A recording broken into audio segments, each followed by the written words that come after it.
to What Do You Want to Do, the show that will hopefully help you figure out what you want to do in life or reconnect you to what you love doing. Each show has a guest who is doing what they want to do, whether it's in their career or in addition to their regular job. Most importantly, we want to help you realize that no matter your age, you too can do what you want to do if you have the will to do it. Now here's your host, Leonard Kaplan. Hi, and welcome to another edition of What Do You Want to Do? On today's show, I have Sebastian Leger, who was a former student of mine, and he is now a trumpet player in California, in Santa Monica, as a matter of fact. And we're going to go through his career, how he got to where he is, why he chose what he wanted to do. And let's go to that right now. Another week, another guest here on What Do You Want to Do? And my guest is from Santa Monica, California, Sebastian Leger. How are you, Sebastian? Hi, Len. I'm doing well. Thank you. Good to see you. Good to see you, too. And the last time I saw you, I came to see your act in Santa Monica. You play the trumpet, you had a band, and it was a lot of fun. Yeah, that's right. That was really cool that you came to see that. That was, I actually sat in with that band last night called the Toledo Show, which is a dark-edged avant-garde burlesque show. Oh, no kidding. Now, do you make a living doing playing in bands and playing trumpet, or do you have a side job? Somewhat. I have a side job. I do some rideshare driving, and I've been busking a lot, which is when you play on the street and you just play for tips. I found this restaurant in Santa Monica on Main Street, and when things were shut down, but then they opened up the restaurants, they allowed outdoor terrace seating. And what they did in the city of Santa Monica, which was really cool, is extend the sidewalk out so that people could dine there. And so I took that as an opportunity to go and play for the people and just play for tips. I'd play some mellow dinner jazz music, some bossa novas, and some ballads with strings. And the wait staff really enjoyed it, and the patrons thought it was great. They were happy to have live music, and so I've been doing that ever since. And I'm still doing some live bands. Like, things have opened up with the bars, so my regular gigs have come back. So sometimes you're a solo act with just you and the trumpet, correct? And then sometimes you're with a band, correct? Yes. When I'm playing at the restaurant on the street, it's just me. I have a speaker with I have an old refurbished iPod that I put a bunch of backing tracks on there, and I play along to that. And then I also play in a couple bands. One is with this English singer, and that's called M the Master. And I still play with Toledo on Friday nights at this hotel in West Hollywood. And there's some other stuff that randomly pops up every once in a while. That's great. Now, you grew up in Swampscott, Mass. That's how I know you, from that infamous group I always mention practically on every show, the Cable Club. And how did you wind up out in Santa Monica? Well, after I went to UMass, and then I came back and I lived in Southie for a bit, and I was working on some independent films there. Worked on a project called Next Stop Wonderland, which we shot on the Wonderland T station in the train, and we shot at the aquarium. And I think it was after that project that I decided to move out to California, because I felt like obviously there's a lot more film work, to lot more opportunities for that. So I moved out for that, and for the weather. I was kind of tired of the cold winters, and so I just tried to find some film work out in California. So this is interesting, because you exchanged one art form for another, because you were a filmmaker and then you ended up being a musician. So how did that transition come about? I think the transition happened because once I came out here, I realized that it's something where, here it's just like a whole industry, and it's just a giant machine in a sense. And so I ended up working at one of the big celebrity talent agencies called ICM. And, it was interesting for a little while. I got to go to some premieres and see some celebrities that come in. but after a while, I wasn't really expressing myself. And if you want to make films and do it, you kind of have to do it on your own, unless you have like great connections and you can get plugged into certain spots. And so the ICM thing was that talent agency side of it, and that just felt like a regular office job when it comes down to it, except you're even more exploited than a regular office job. But so I always played trumpet ever since I was in elementary school. And so I decided to kind of pick it up again, because I didn't play as much when I moved out here. And I just met some people that said, hey, come to jam sessions and just play with people. So I just jam with folks, and just eventually I met more and more people, and I got better, and I was able to find some bands to play with, and that became an easier thing for me to express myself. Whereas film is just, that's a huge collaborative effort in some ways, or you need equipment. And I still would like to get back into film and get a camera and get a new computer that I can edit on and start making stuff.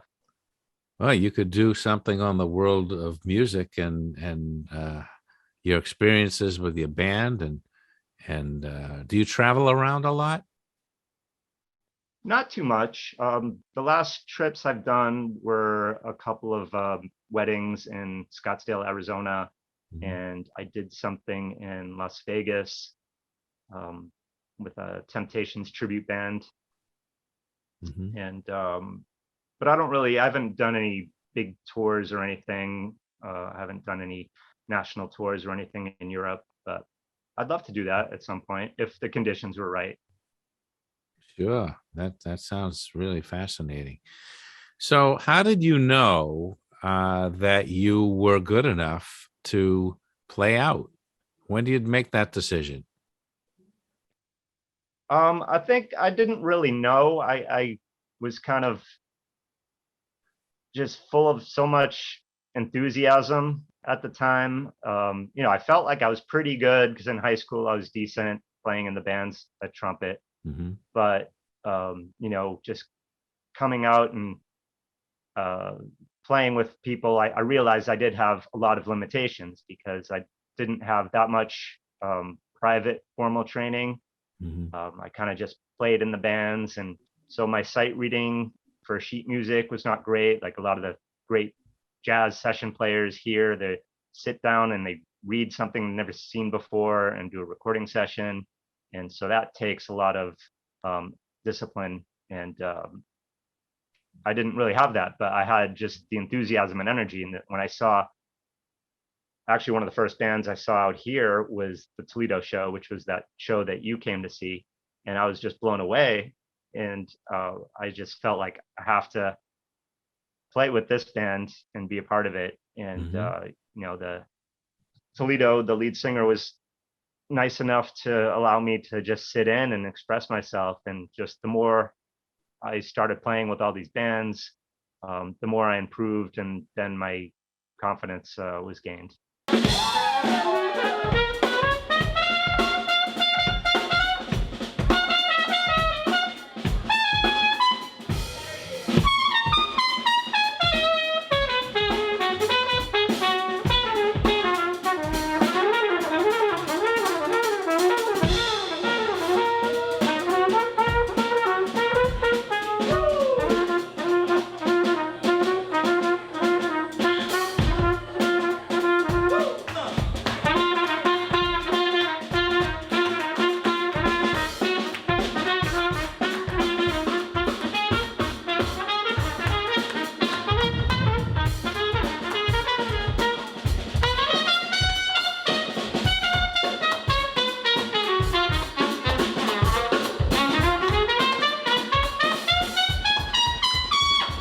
That's amazing. I love when people find their niche, and it's like they were born there, you know? That must be how you feel playing, right? Yeah, I feel like I probably always had some kind of artistic talent. I mean, we all do, but just I think I found some ways to express myself where I can do it in a way that can move some people. I took art classes when I was a kid, and so I was able to draw pretty well. And so I used to like making cartoons, and that's why I liked making videos when I was in the cable club. And then I liked making little soundtracks to some of the videos, like when I did the Burn Dog series. Yeah.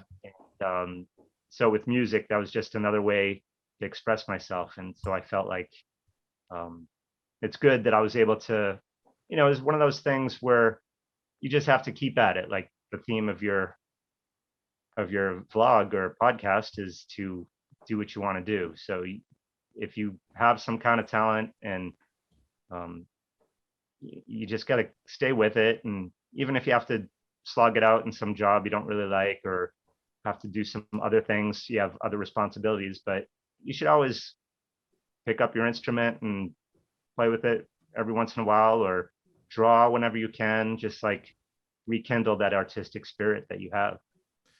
I totally agree with that. Now, when you were first out there in California and you were looking around before you decided to do what you do, how often did you practice then versus how often do you practice now with the trumpet? I never was really disciplined at practicing. Every once in a while I'd apply myself a little bit better, but and that's probably why it's just taken me such a long time to really find my way and to develop. It's just kind of, I learned on the bandstand in a sense. So all my practicing is just doing gigs. And actually the busking thing that I'm doing now is probably the best thing I've ever done, because it's like I'm practicing, but I'm making some tips and I'm there in front of people. And my jazz playing, I think, has improved from that. And like one of my shortcomings for jazz was just I'd never be able to memorize the melodies of tunes and the chord changes. And so now doing it every day forces me to do it. And I mean, it's not even like I have to be forced. It's like I'm doing it, and I'm starting to have more of a repertoire that I can just come up with and be able to play confidently, that I know the tunes. Can you explain what busking is for people who don't know out there? Busking is just playing on the street in front of people for tips. I haven't really researched on where that term comes from and what the history is. I probably should look into it more. There's a good friend of mine who's also a trumpet player and keyboard player, plays accordion and trumpet. He busking is one of his things that he does always, even though he's a great professional. And so he's kind of got like the code, and there's certain international rules to it where I went and busked with him one time in Santa Monica, and I had just shown up in the last hour of his session that he was doing, and then he split the tips with me. I said, no, you don't have to split the tips. Wow. You've been here working, making these tips and making this money, and I just showed up at the last minute. He's like, no, that's the busking code. You got to split the tips. I'm like, okay. That's very generous. I guess that's a good code. So Yeah. it sounds like a very polite society among musicians, I guess. Right? Yeah, it's all about it's respect. It's I think that's something that comes with being a musician. You have to respect other people, other players.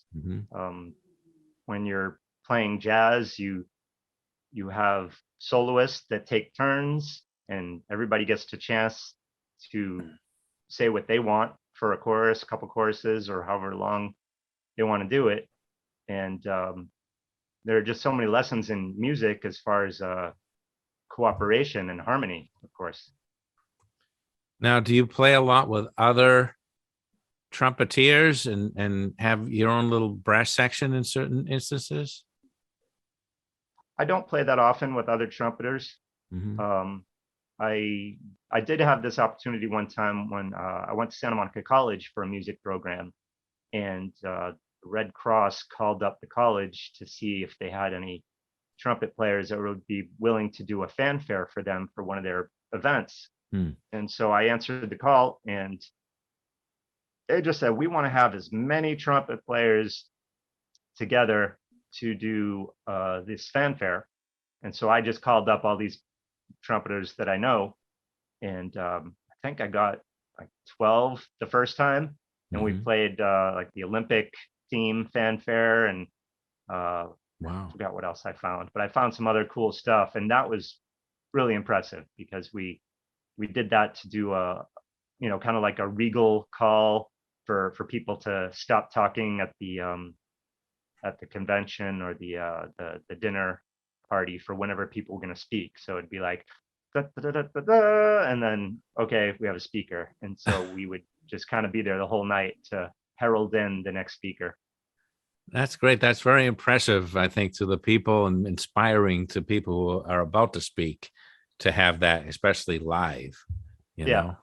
That's great. That's great. I once heard a trumpet player and he brought a whole band with him and he sang like Terry Kath from Chicago and he arranged the whole band. It had some guitars in there too, and it sounded just like Chicago. It was amazing. Nice. I don't even know his name. Never saw him again.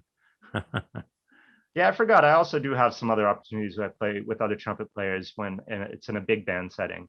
And Mhm. when everything got shut down, um, this friend of mine who's a trombone player called me up and he said, "Hey, do you want to play with this big band? We just play in this guy's backyard outside." Huh. And so there you have, when you have a big band, it's about 12 to 15 people. You have 4 or 5 trumpets and 4 trombones and 5 Mhm. saxophones and a rhythm section. So yeah, that's when I sometimes I play with big bands, and that's a good opportunity to sight read music. They usually have a big book of all these Count Basie charts and Duke Ellington and all sorts of other arrangers, and that's just a fun thing to play because you just hear these other people that are great players, and you get to kind of rise up to their level. That's great. Now let's talk about, did you ever do any recording at all? I have done some recording. I haven't really released anything that I've done because I just haven't really gotten around to finishing it or to make Mhm. it mixed and mastered and get it sound right. And I'm kind of in the process right now of setting up my a CD Baby account so I can put stuff on Spotify. I just have to choose what my handle would be, my name, because there's a famous DJ that has the same name as me. And so I Really? think, yeah, it's a different spelling. He's got it with an E, but it's Huh. Sebastian Leger. And That's so I wild. think it'd be confusing if I just put it under my name. So I'll just have to think of something unique or different involving my name. And then I just have to find like the right tracks that I want to put up there. But I've Mhm. done some other recording, like some sessions for some producers, but I can't think of. I guess the most famous thing that someone could look up is a Korean K-pop band called BTS, Mhm. and they have a song called Blanket Kick, Mhm. and I recorded on that one. Ah, It's kind of in the mix, you know, you can't really hear the horns too much. It's kind of blended in, but it's a nice song. And but yeah, I'm hoping to put some more of my stuff out there. And I'm actually recording horns right now for the band that I play in called M the Master, and she has her songs up on Spotify. And so the thing that I'm recording right now is the song is called Criminal. So mhm. she's gonna post that within the next couple weeks, I think. Have you ever met any famous brass people, trumpeters, trombonists, or things like that? Well, Herb Albert, he owns a record company. He'd be a pretty good person to know. I've never seen Herb Albert. I've been to his club, which is called Vibrato, which Mhm. is really nice jazz club and restaurant. Really cool upscale place up in the hills. And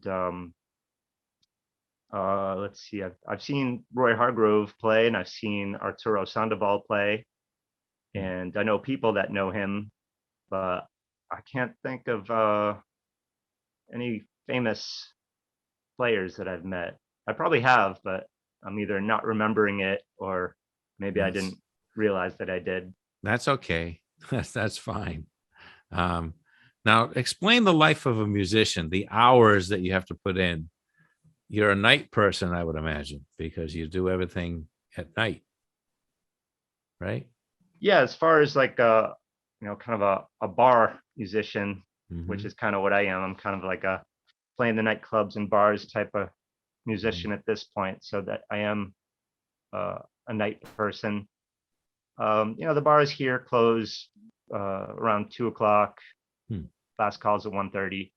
So sometimes, yeah, I don't get home till 2 or 3, and wake up at noon or something. Uh, A lot of so musicians do that's that. okay. I've gotten used to it. I used to be more of a morning person, and now I'm more Yeah. used to being a night person. And I like driving at night. It's easier to get around because during the day LA traffic is horrendous. So at night you can just cruise home, and so there's no problem. You must have good eyes because I don't have good eyes and I hate driving at night. Yeah, my eyes are still all right, luckily. Yeah, you're not I eat wearing lots of carrots. glasses. What's that? I said I eat lots of carrots. Oh, that's great. Um, so I remember you and Matt Silverhorn did a lot of comedy stuff, and I love that kung fu theater thing you did. I still have that on digital someplace. Did you ever think of going back into that and just messing around with stuff like that? Yeah, definitely. I love doing that. That was a lot of fun. And the stuff that we did was pretty crazy looking back on it. And I remember um, we would put some stuff up on the public access in Yeah, Swampscott. And I yeah. remember hearing that there were some complaints about some parents that were shocked that some kids, I mean, we were like 16 and we were just putting up some crazy stuff that, you can't put up now. And so, yeah, they were shocked about it. And so there were some of my skits that, I think we couldn't post anymore or put up on Yeah. the channel. And then Kung Fu Theater was fun, but that could be looked upon as like maybe I was kind of making fun of something a little bit too much, but it was all in good fun. We were 16 and just wild, but I would love to get back and do some comedy skits and some films and some projects. I mean, I guess I could start doing it on Instagram or make a TikTok You account or could. something. You Pretty could. sure. I think that might be a good way to pub. TikTok is a very instant uh, fan gathering group or channel, I should say. You can make a lot more headway on TikTok than you can quickly. I mean, than on YouTube. It takes longer on YouTube to get established. That's just my experience so far. I have Yeah. this show. What do you want to do? And I had my wrestling talk show, and I have a new one called the Beatlemaniacs. We talk about the Beatles, and that seems to be taking off more than the other two, which is kind of interesting. But back to the comedy, I remember when you guys would edit, you wanted to put a sound effect, and I learned at that time, because this is before I was a teacher, I learned more probably working with you guys than in other circumstances, because I figured out how to do those backwards sound effects. Remember that? We had Yeah. like a whip sound that we used to make. Yeah. And I was as thrilled as you guys were when we put that in and when we synced it up and everything. And this is all pre-computer stuff. Yeah. It was pretty crazy there. We were just editing with those editing shuttles and moving the tapes back and forth. Yeah. It was an interesting process. And then I remember you had an overdub in the Kung Fu Theater where you said, Yes. "I will fight you, you miserable jackal," or something. Yes.